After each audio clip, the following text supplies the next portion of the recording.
Quick intro guys before I forget, as usual. Got the front bumper loaded inside, got it on the back of the truck, got it all strapped down, and this one is ready to go to the paint shop. So we'll pick up as soon as it does come back from the paint shop. I'd love to say it's the next day, but actually guys, it's probably about 10 days later now. He actually called me before the weekend and said, Rob, your Polo's here ready to collect. So I've jumped straight in the truck. We're going to head over there, get it back to the yard, and hopefully it's not a lot of work, this one, and fingers crossed we got all the bits. Let's go and have a look at the paint work.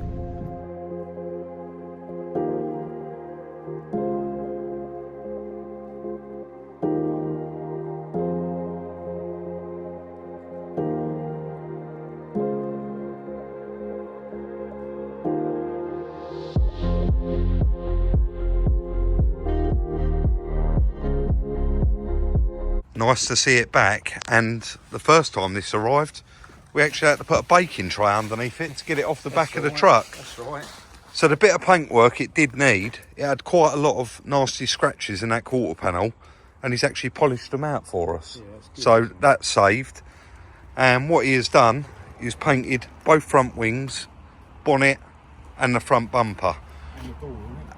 Oh, and the door, yeah, sorry, yeah, the door's been painted as well, because you repaired that, didn't you? So all in all, we know that we've got the majority of the parts, but I did order some parts from Volkswagen. So what are you going to make a start on that front bumper, maybe? Yeah, because we've got the original front bumper. Yeah.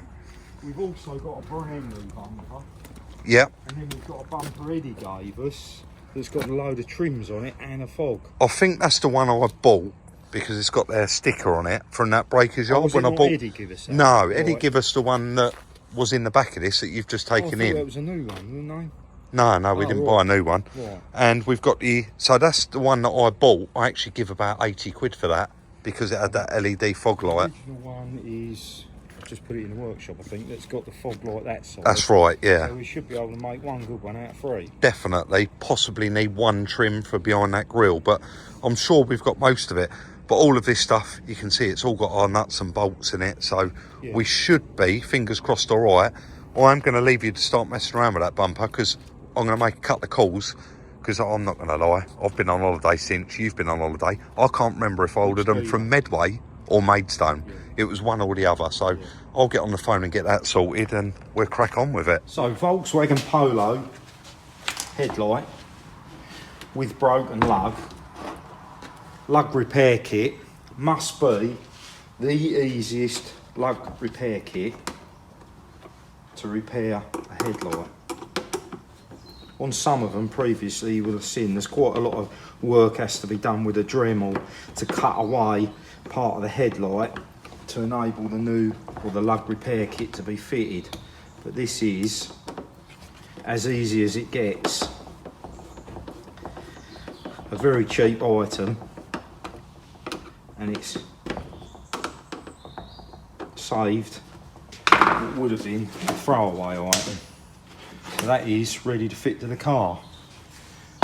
As I say, doesn't get any easier than that.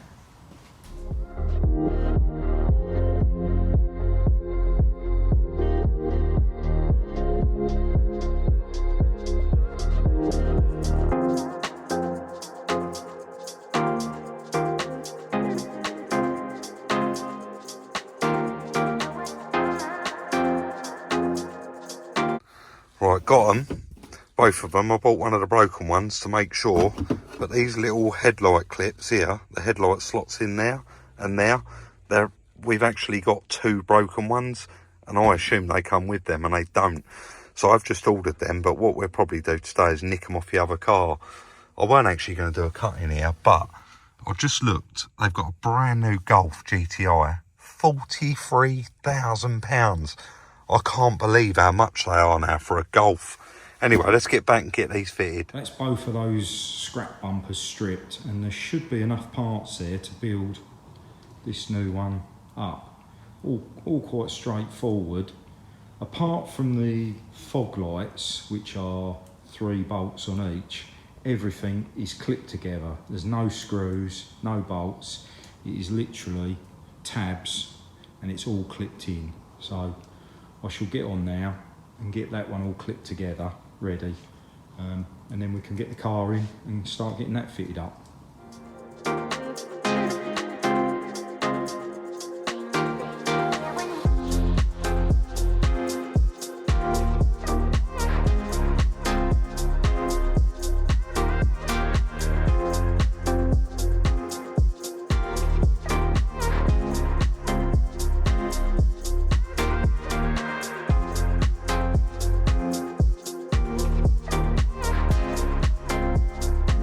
This is about the latest he's got in here at the minute that he's breaking. 10 reg. Chris just said we need those clips today really, so I've just managed to get those two off of this car here and here, and I'm hoping they're the same. If not, it is going to hold us back, but all we can do is go back and try them on there. I also got that out the boot of that GTI because I noticed that our one's actually snapped, so we can get that in there and get the spare wheel bolted back down. Back to the yard. Just finished my lunch, wondered where Chris was. Chris, this ain't the car we're working on. Oh, I know. What are you up to? Well, it's not something I like doing really, but I'm robbing Peter to pay Paul. With one of them. Yeah, I only got 2 round the breaker's yard there, but one of those clips. it is, and this is probably got to go on the frame machine. It's going to be a while, so it's not the end of the world, is it? But I don't like doing it. we don't like doing it, do we? But it is. Must. Needs must indeed, sir. So Chris is going to get that clip, and then hopefully we can probably get the car in and start putting that front bumper together. That's it. But you have noticed already there is a couple of little bits missing, and I've made a boo-boo, haven't I? Well, we did think this was the same, didn't we? We did. This is quite different. This is early. Single bonnet catch. Yeah. As opposed to twin bonnet catch. It's crazy because it's 67. I know. But 68. yeah, this is a 17 normal, but that one that we're repairing is actually an 18 2G. So everything is different on it. Yeah, grill's all different, isn't it? This landing panel. Luckily, these clips look the same. Yeah, the one I got the front wing off of, the front bumper, the subframe and everything, I'm sure was a 20, but I'm going to go in and show the bit of a boo-boo that I've made and the reason I bought that front bumper. Why the adverts are on there, guys. So I bought that front bumper purely for this daytime running light and fog light. Ours hasn't got fog lights, it's only got daytime running lights. Chris has fitted it in there and you can see daytime running light and then just a blank with plastic, which is such a shame because I really did. It's all right, Chris, while the adverts are on, I did it. It is a shame now because we're going to have to actually order one of those up. That's not going to stop us from continuing on today. Does that look good? Yeah, identical. I actually got these two off of a 10 reg. Yeah. So they must be the same across the board. It surprises me they didn't have them in stock, Rob. That one there, it just about come undone. That one was so rusty, the spire clip snapped. So we've got one on there. We've got a spare spire clip on there for that one. Yeah, which is handy. Both the bolts. So I think we're ready to bring it in, aren't we? Let's do it. Hopefully get the rad pack in it. I can't wait to see this car back together. Oh, sweet.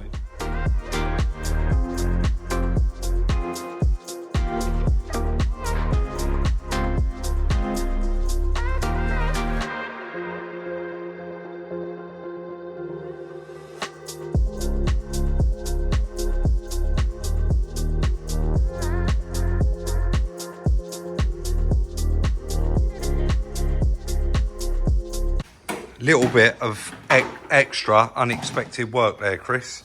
Yeah. We went to obviously all these aircon pipes, so it was very, very tight to get out. And Chris actually removed the engine mount because you can see they run underneath it. They all clip in here. The new pipes we got still had the clips in, etc. We just went to slide the front panel up underneath, and that would have worked apart from obviously it's slightly larger on top, so it does go in through the top, but we need to remove these headlight panels in order for it to slide in and then get it into these bolt holes. So we are moving along with it quite nicely, but just familiarising ourselves with it again because it's a long time ago. It's a long time ago, and this is more like the Audi Q2 that we did than another Polo because, like I say, this is the 2G model, so slightly different. We are going to continue on. Aircon pipes all bolted in. It does seem to be all going back together very nicely. Be nice to have that front panel in there and somewhere then to line everything up, including the bonnet, put all the cables in, etc. We're going to carry on.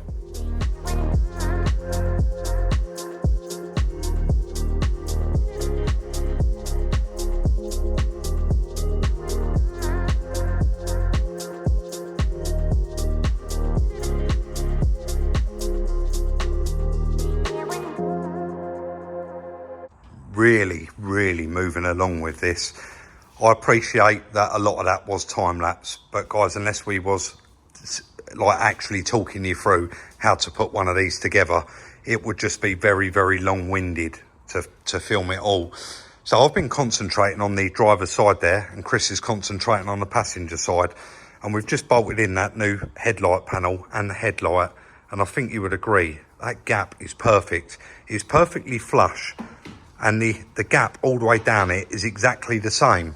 But when I got to this side, we're thinking that there's something just slightly adrift or bent.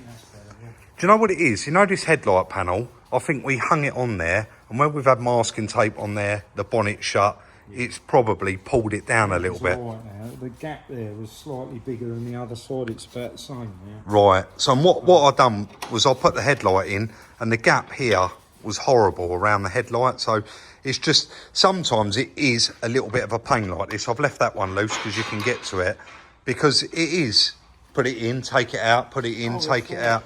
It really does get like that sometimes. There's a little stop on the headlight there to stop it going back any further. It's adjustable. It is, yeah. But it's those feet. It's quite awkward to get them in, isn't it? I think that's going to be better now. Yeah?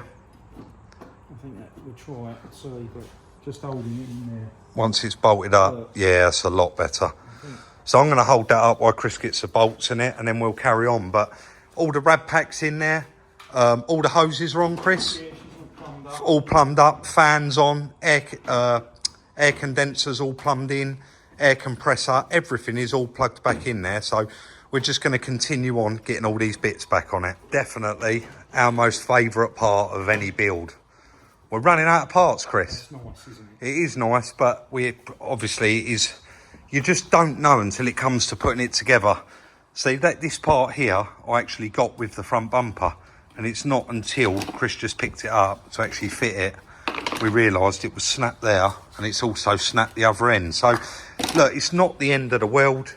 That is something that we're going to have to get, and it does go inside here and holds everything secure. And we've got the top piece over there. Let's just zoom in a bit.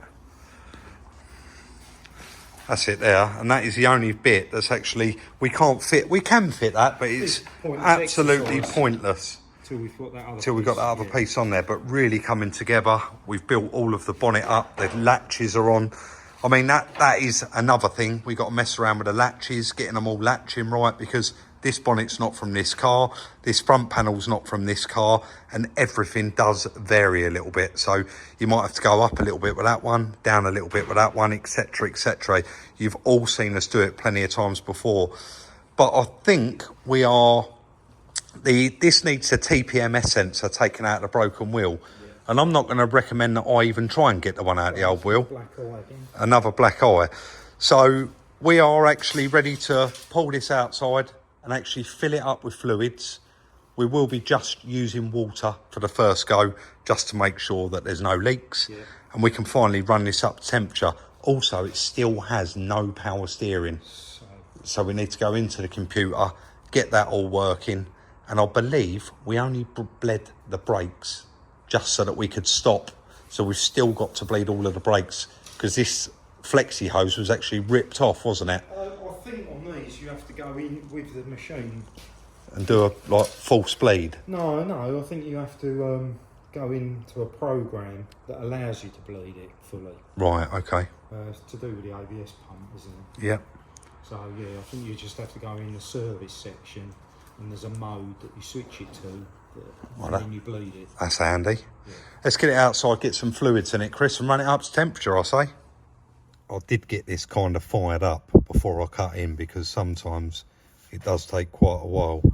So control unit, power steering there, 44. It's not actually a fault in the power steering though, is it? It's a fault in the crash data. Yeah, I suppose, is it a fault at all? It's programmed to cut off, isn't it? Yeah.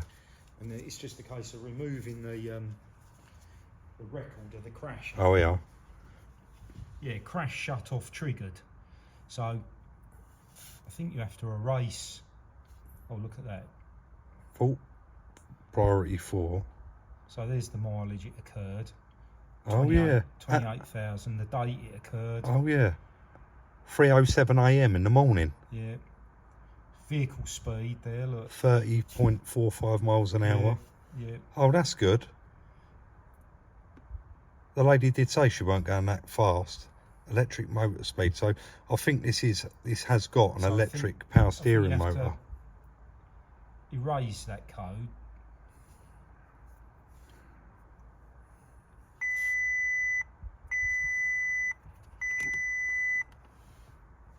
It's still coming up. Crash shut off. Triggered there. Look. Yeah. Read code. Data bus error value received. I wonder if you can look into that anymore.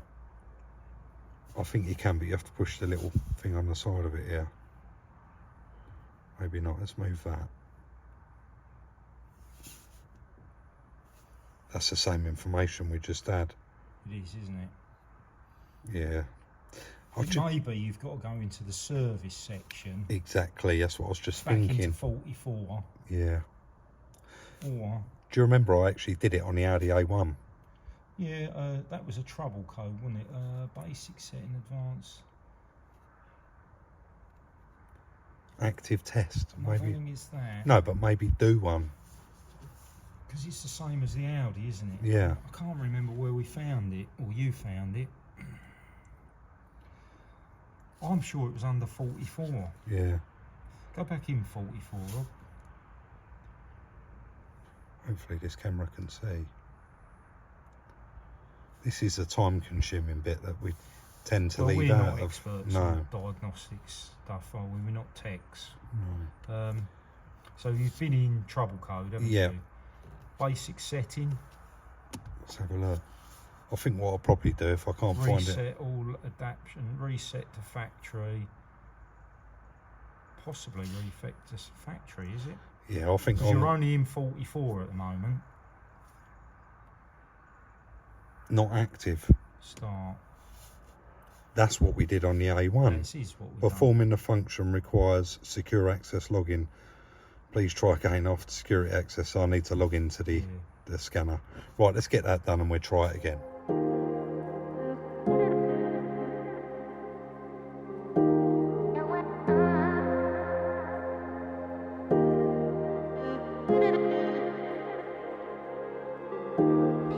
We're running quite short today actually. We have been on this all day and it is so nice to get it that far as we've got with it. We haven't shut the bonnet completely down yet because there is still that panel to go in there and we want to make sure that it all lines up correctly together. So I jumped out of the car to actually, just trying to zoom out a little bit here guys. I'm very, very close, aren't I? Let's just have a little play with this. God, I'm getting worse. That's better. What I've done is I've just jumped out and editing a video, and Chris has actually stayed in there and he's having a bit of a play around with it. Shall I go back out of that? We're into that. ECU reset. Power steering. Again, this is all new to us, isn't it? But you have just found a problem. Condition not met. Control unit reset the file. But I read somewhere the voltage has to be at 12 point something. And it's not. It's got the wrong battery on, hasn't it? It has, yeah. So that could be why we can't get it to reset. We've got a really good stop-start battery down there, so I think we'll chuck that on it. And really need to spend some time playing with this. Yeah, we've never really done it, have we? We've literally plugged it in and There's it's... so many things you can do. Yeah. So, yeah, I think we're going to have to leave that for today. Well, we'll swap the battery over tomorrow and we'll have a play with that because we want to get the power steering done. And, yeah, just a couple of other faults like TPMS and just... So you've got all these... I think it's in here somewhere. I found the brake thing. Brake bleed. Yeah. I did see it actually, Chris. I was flicking through. Go back the other way one. Is it in there? I thought it was. It is in there. So yeah, look, brake breathing. Yeah. Yeah. So we've got to go into that. Selection function is not supported. It's probably because that battery's flat. You're right. But again, I think we'll definitely get a bit more familiar with this before we actually use it again. But I mean, we've got quite a lot done. It would have been lovely to get this one nipped in the bud. But like we said, with those couple of little bits missing, we now know we just get them ordered. And then there's going to be like pretty much one final video on this. And it's going to be arch liners, wait for the new fog, slam panel, loads of little bits and pieces. But we know that we can nail it in one video. And to be fair, this really hasn't been a lot of videos, this car, considering the state it looked when it arrived. We've changed all that airbag kit. Chris has repaired that seal there. We got the wing in colour, but again, we've had to have that painted. Loads and loads of work, but really, really happy with the progress. I'm not going to go on at the end, guys. I think we explained everything in the video. We're really, really happy. That's another one. All of the parts are back on the car. I know quite a lot of you do follow me on Instagram, and quite a lot of you follow Chris as well. But if you watch Friday's video and you missed it on Instagram, it was typical that we finished a discovery video and we had to finish it where it was because we was awaiting a package from China. And surprise, surprise, guys, on Saturday morning, they actually arrived. You just couldn't make it up. Someone said on Instagram, they heard you moaning, Rob, and sent it on a bit of a faster boat. But yeah, we've got them now, so we can get back on that one very soon. Guys, that is going to be the end of today's video. If you did enjoy it, please do hit that thumbs up. Drop your comments in the comment section down below. Like, subscribe and share. And don't forget, if you've got something for sale or you want to buy one of our cars when it's ready to sell, send us a direct message on Instagram and always include your telephone number. I know a lot of people get sick of hearing me say that, but just today I've had 2 messages come through, no telephone numbers on there, so I can't contact them. Also, you can follow Chris, where he is always out and about doing something at the weekends. Where was you this weekend, Chris? Where was I? Yeah. Where did you go? What, to the NEC? The NEC, and everyone keeps mentioning about your hat, saying have you started wearing that since you went off on holiday, but... I bought this a couple of years ago. He bought that a couple of years ago, but Chris does always wear a hat in the winter, believe it or not, and he said that's a bit more comfy than the baseball cap, so we'll have to get used to that. Anyway, you can follow him, Salvage Rebuilds Chris, like, subscribe and share, and we'll see you all very, very soon in the next one.